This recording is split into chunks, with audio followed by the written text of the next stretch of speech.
അമ്മ ഒരു ഗ്ലാസ് ചായ വരും അമ്മേ. നിന്റെ പെണ്ണുമ്പിള്ളോട് പറ ചായ എടുത്തു തരാൻ. ഇത്രയും നേരമായിട്ടേ അവൾക്ക് സപ്രപഞ്ചക്കട്ടിൽ നിന്ന് എണീറ്റ് വരാറായിട്ടില്ല. പെണ്ണുങ്ങളായാലേ നേരം വിളിച്ചാൽ എണീറ്റ് വന്ന് അടുക്കളയിൽ വന്ന് സഹായിക്കണം. അമ്മേ ഒരു ചായ അവളോട് എങ്ങനെയാ പറഞ്ഞത്? അവള് വലിയ കുടുംബത്തിൽ പറഞ്ഞു. നിനക്ക് പറയാൻ പേടിയാണെങ്കിലേ ഞാൻ അവളോട് പറയാം. നീ ഇങ്ങനെ ഒരു പെൺകോന്തനായി പോയല്ലോടാ. ചായ അമ്മയല്ല ഇട്ടുകാരന്റെ, അവളാ ഇട്ടുകാരന്റെ. അമ്മേ ഒരു ചായ. അവന്റെ മണി 7:30 ഞാൻ തന്നെ ഇവിടെ കിടന്ന് പണിയാ. അവനൊരു ചായ മേടിക്കാൻ വന്നത്. അവൾക്ക് ഇതുവരെ എണീറ്റ് വരാറായിട്ടില്ല. ഇന്ന് ഞാൻ അവളോട് നാളെ വർത്താനം പറഞ്ഞിട്ടേ ഉള്ളൂ.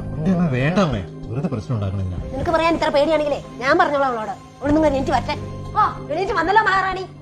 ഞങ്ങളൊക്കെ കല്യാണം കഴിഞ്ഞ് വന്നപ്പോഴേ നേരത്തെ കാലത്ത് അടുക്കളയിൽ കയറി പണിയെല്ലാം കഴിഞ്ഞിട്ട് ഭർത്താക്കന്മാർക്ക് കാപ്പി കിടക്കണ മുറി കൊണ്ട് കൊടുക്കുമായിരുന്നു. ഇവിടെ ഓരോരുത്തരുണ്ടല്ലോ 10 മണിയാവാണ്ട് എണീറ്റ് വരില്ല. എല്ലാ പണിയും നമ്മൾ ചെയ്യുകയും വേണം. യാതൊരു പറഞ്ഞാലും കേൾക്കൂല. ഒരു ഫോണും കുത്തിക്കൊണ്ട് ഇങ്ങനെ ഇരുന്നോളും. ഓരോരുത്തരും വന്ന് കേറിക്കോളും മനുഷ്യന്റെ സമാധാനം കളയാനായിട്ട് ഓരോ വീട്ടിൽ നിന്നും. ഇവിടെയൊക്കെ വളർത്തി വിട്ടവരുടെ കുഴപ്പാ. ഇവിടെ അവരെ ആദ്യം പറയണം. നീ ഇങ്ങനെ ഒരു മണവളവഞ്ചനായി പോയല്ലോടാ കേട്ടോ. ഇവിടെ തിളക്കണുണ്ടോ? മറ്റല്ലേ നോക്കട്ടെ മറ്റ.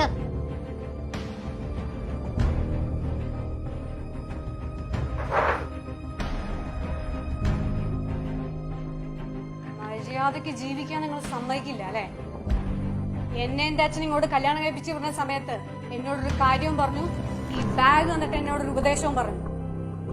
അച്ഛൻ പറഞ്ഞ കാര്യം 50 ലക്ഷം രൂപയും 101 പവനും ഒരു കിയ കാർണിവൽ കാറും ഫ്രിഡ്ജും വാഷിംഗ് മെഷീനും പോരാത്തന്നെ ഇയാൾക്ക് ബാങ്കിൽ ഒരു ജോലി. ഇതെല്ലാം നിങ്ങൾക്ക് സ്ത്രീധനമായിട്ട് കിട്ടിയതല്ല.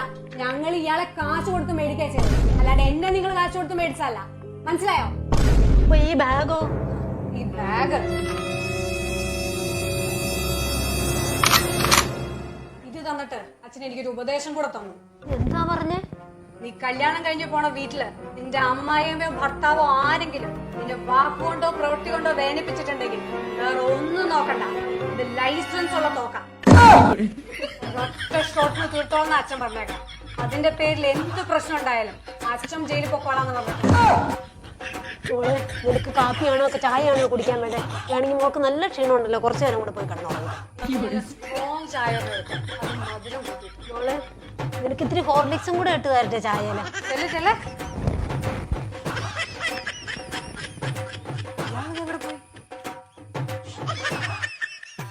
വെറുതെ ഇരിക്കണ്ടല്ലോ, ഇതൊക്കെ ഒന്ന് ക്ലീൻ ചെയ്യാൻ തരാന്ന് വെച്ചു.